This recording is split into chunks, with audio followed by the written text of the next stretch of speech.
ఇచ్చుకున్నారు. కానీ ఇప్పుడు ఆయనకైతే నోటీస్ ఇచ్చారు, సిట్ విచారణకి పిలుస్తోంది. ఏం జరగబోతోంది, ఏం జరిగే అవకాశం? ఏముంది, వివరణ ఇస్తారు. ఇప్పుడు వాళ్ళ దగ్గర ఉన్న ఆధారాలు ఏమున్నాయో అవి ఇతను ముందు పెట్టి ఏంటి సమాధానం అని అడుగుతారు. ఇతను నాకేం సంబంధం లేదంటాడు. బేసిక్గా ఇవన్నీ సహజంగా జరిగిపోతుంటాయి.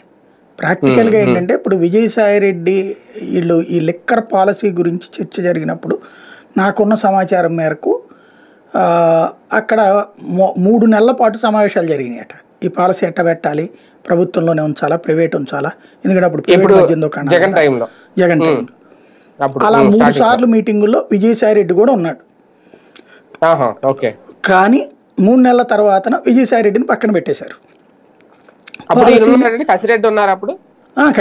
కసిరెడ్డి కూడా అప్పుడు ఉన్నట్టు లేడు. వీళ్ళు ప్రభుత్వంగా ఒక నిర్ణయం తీసుకున్నారు, అది అమలు చేశారు. సింపుల్ లాజిక్ ఏంటంటే ఇప్పుడు కసిరెడ్డి ఆల్రెడీ సిఐడికి ఒక సమాచారం ఇచ్చేశాడు. సిఐడి ఇంతవరకు విచారించింది కదా, వాళ్ళు ఎందుకు అరెస్ట్ చేయలేదు, వాళ్ళు ఎందుకు కేసు పెట్టలేదు? ఇతనే చెప్పాడు అనుకుందాం, ఫర్ ఎగ్జాంపుల్ కసిరెడ్డి. ఇప్పుడు దస్తగిరి చెప్పాడని చెప్పి ఊరేసేయరు కదా అవినాష్ రెడ్డి. ఆధారాలు కావాలి.